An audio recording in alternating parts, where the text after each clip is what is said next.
We're going to talk about something that I think is really important and actually came up for me today between me and some of my friends, and I want to just talk about it. So, and then we're going to talk about meaningless predictions for the season. But first, let's get into how we are going to consume baseball and what are our preferences for consuming baseball because we can't go, right? Mm-hmm. Yeah. So, Brad, I really feel like there are two solid options and then the crappy option that you only use when you're in a work meeting and you're supposed to be paying attention, but you're not actually paying attention. That is the play-by-play updates and the little, animated field that they give you on the apps that you can watch. Yeah. Ball drops over here, strike zones here, that kind of thing. So I'm not going to count that one in among the better options. Right. Though if I am in a meeting where I can't get out of, I will sit and watch the diagram populate. Oh, yeah. I used to do that. Like, I would work like a 1 to 9 shift in the pharmacy when I was in college. And from 7 to 9, nobody would come in, and I couldn't actually get the game. Like, we'd have a game on the radio, but it was always the Giants because the pharmacist anyway. Shout out to Jesse if you're listening in Connecticut. But I would have a game on my phone, and I'd be watching the dots. That's how I watched games from 7 to 9 because nobody came in. But that's right. Yeah, so I get it. Yep. So really, the two remaining good options, and I actually think there's some debate here on which is best, which is why I'm bringing it up, Brad. I think that we should talk about the merits between television and radio for consuming baseball. Brad, you and I have talked about it, but I think we should talk about it some more. Yeah. What do you like better? Do you just blanketly? I want to talk about why, but right now, do you like baseball on television or do you like baseball on the radio? Better. I prefer baseball on the radio. And it's what? Well, okay, hold on. I prefer. Don't backpedal now. You were so confident. Well, it's because I prefer the play-by-play of radio. Okay, like if I work a lot at night. I do a lot of work at night. And rather than having the game on and trying to distract myself watching it, I'll turn on the radio version. Because I prefer radio play-by-play guys way over TV guys. Like, so much. So I prefer the play-by-play of radio. But if I can actually sit down and watch a game, like sit down and actually pay attention, I prefer TV.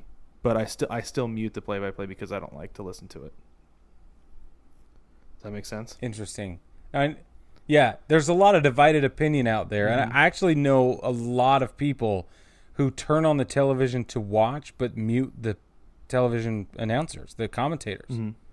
In fact, yeah, you're definitely not alone. Yeah. Well, and like I said, like if I'm working, I'll turn on the radio broadcast on my TV so that I'm not distracted by it. Because I really like to listen to it on radio. Like during the day when I'm working, I'll find any day game and listen to the radio broadcast. It doesn't matter who it is. The White Sox guys, by the way, are really good. I can't remember their names, but they're fantastic. Yeah, they're awesome. That's true. So, what about you, Brig? How do you prefer to consume your baseball? Well, Brad, it's funny you should ask because I happen to have a very definitive opinion. Okay. I prefer the radio too. What? Yes. No questions asked. I don't think we've ever had this very clear question asked between the two of us, but I prefer radio better. Yeah, there's so much more. I prefer radio better. Better. That was the worst sentence I've said in my life. More, better, greater than. I prefer the radioist in the most betterest of the baseball times. Yeah. Thank you. Which is funny because baseball fans are killed for living in the past, not willing to adapt technology, and just being old-timey. And it's like, yeah, I love baseball on the radio. Yeah, you would, baseball fan. Yeah. Yeah, forget you. Yeah, you would. But honestly, I'm the exact same way with football and basketball. I much prefer the radio play-by-play over the TV play-by-play because there's too much extra stuff that I don't care about. unless it's A-Rod, because he brings so much to the table that I learn. But anyways, Dude. Oh, yeah.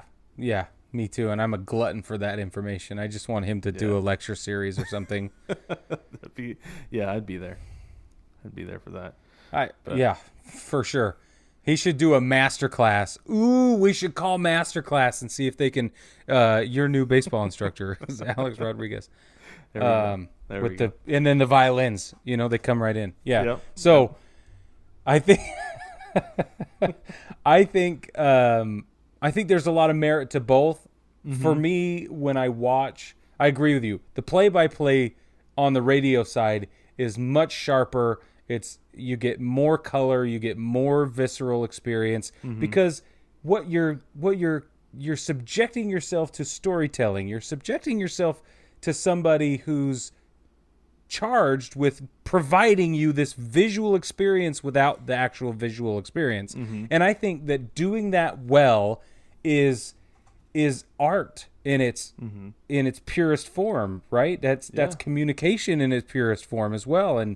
And to bring a game to life without being there and even without being able to view it successfully is unbeatable. When it's done well, it's magical. Yeah, absolutely. So I think you lose a lot of that on television. Yeah, you do. And I feel like the guys on TV, they don't always do this, and they don't all do it. And like part of it is letting the game breathe. But they also kind of lean on the visual aspect, where you can't really do that for radio. Like you can wait, like the pitcher's set, you can wait for the pitch. I'm fine with that, because you can still hear what's going on. You can still hear, you can hear set, the wind up, the pitch, and then you hear the pop. They don't have to be talking through every pitch. It's just fine, because you still get the experience. But with TV, they lean on it a lot more, where they're not even saying the set, the pitch, that they just they let you take it in visually. So I don't know, that's just me. So I have a couple of other thoughts. I think that the television guys don't have to worry so much about ad spots, and the radio people, their play-by-play is always peppered with a little 3 to 5 second pre-recorded in some cases, but sometimes read. In fact, I was listening to the Yankees game tonight, the Yankees Nationals game, instead of I could have watched it, but I chose to listen to it. And Susan Waldman is one of my favorite people to listen to, because she's so funny. She's so snotty, though. She is. But it's so funny, though, hearing a professional broadcaster that snotty on the biggest broadcast in the country. Like, it's either the Dodgers or the Yankees. For sure. And she's doing that on a Yankees broadcast. So tonight she read an ad spot, and she got through it, and she said, "John, what did I just read?" and then she read it again. And it was a jumbled mess of ad copy. I mean, it was written so poorly that I sat like, we have, degrees in journalism and broadcast as part of that. And we were like, okay, hold on. I was like, wait a minute. She reads it again. And then she says, "What is this for? Gambling?" And John Sterling says, "Yeah, I think so. I don't know. I think so." If the pros who are contracted to say it don't know what it's for, nobody else is going to figure it out. That's so funny. That is so funny. But I'll tell you what, I know how to donate my car for kids. You don't even worry about it. Yeah. Yep. 100%. KARS, Cars for Kids. I got it all day long, man. And that's the thing, is you become so familiar with those when you listen to them on the radio, because they're peppered so much throughout the broadcast, and it might be 5 seconds or 10 seconds tops, but you're constantly. Oh, yeah, tops. Constantly. Yeah, exactly. Yeah, It's so funny though. but the color commentary, I feel like the color commentary between radio and television is so different as well, because the color commentator, for those of you that don't know, broadcast journalism is typically broken down into two parts. There's the play-by-play person, and then there's the color person. And the play-by-play person, their job is to literally give you the play-by-play, and the color commentator, their role is to provide you with the fluff stuff, the color, the backstory, the fun and interesting facts, the statistics you might not have. Break it all down. Yeah, exactly. Which is why you often get, like, John Schmaltz is a great example. Television. John Schmaltz is now television, but he provides color commentary to Joe Buck's play-by-play. John Schmaltz brings the expertise to the table. Joe Buck delivers the moment-by-moment beats of the story. So, so I feel like the difference between color commentators is really where the rubber meets the road when comparing these two, consumption models or whatever. And in some cases, like you have Bob Uecker doing play-by-play for the Brewers, which that is absolutely the best listen in Major League Baseball. Because it's Uecker's great, hilarious, and his color guy's job is to basically laugh at his jokes, and it doesn't take much because he's so funny. Uecker's making jokes throughout the thing, and his color guy's just cracking up the whole game. Like I can't imagine that's an easy job. Yeah. Oh my word. Well, and so you get if you think back to guys like Vin Scully, and I know he's the quintessential example, but he is for a reason. You talk about Vin Scully, and he did both somehow, and it's just incredible. So yeah, the last thing I want to say, and Brad, I want your opinion on this. How do you feel about homerism, whether it be on television or on the radio? And for those of you that don't know, homerism is when the local commentator is overly interested in making sure the team's successes are celebrated and not quite as interested in making sure that the opposing team's successes are celebrated. That's a really broad stroke definition, but Brad, what do you think? As long as it's a local broadcast, I'm all for it. I mean, you're supposed to be pumping up the team for the home crowd, right? For the home fans at their homes. So you might as well be. I don't like it. It bugs me I should say this. When I was younger, it bugged me on national broadcasts, like if I felt like I heard it. But now, like, you're gonna hear it in the broadcaster's voice just because of personal framing, right? Like the way you see it. Because, I remember growing up in the 90s watching Jordan play, and it was always, Jordan, yes! And I was like, oh my gosh, these guys are Bulls fans. This is ridiculous. No, it's that Michael Jordan was dominating everybody, and that was just the call, was yes, Yep. And so you feel like you hear it. But in the regional or the home broadcast or whatever, please do. It's fun. It's tons of fun. Like you can hear, it helps with the tone of the game. If the broadcasters are excited, it makes you more excited. If they're just, it's home run to left. Excellent. 2-run home run. Ball game is now 2-0 in the top of the 9th inning. Very good. And we all clap. yeah. Like nobody likes that. And that's why you don't watch golf, because it's boring for that. No, you want the homerism. I feel like, and I feel like you want the homerism in your home broadcast, and it can be painful if your team is playing and you're watching that home broadcast and they're trashing on your team. It's like, I used to get so mad, but then when I finally understood exactly what was going on, I was like, oh yeah, okay, I get it. Just mute it. But what about you? Do you like the homerism in broadcasts? Yeah, I'm all about it. And I agree with everything you've said. The only thing I agree, especially with everything you said about it being the local guy or gal, like they're the ones that should be screaming and yelling and so excited and setting this tone and all the things you said. The one thing I think is a problem with this topic is that it's not being done enough. And I don't know why.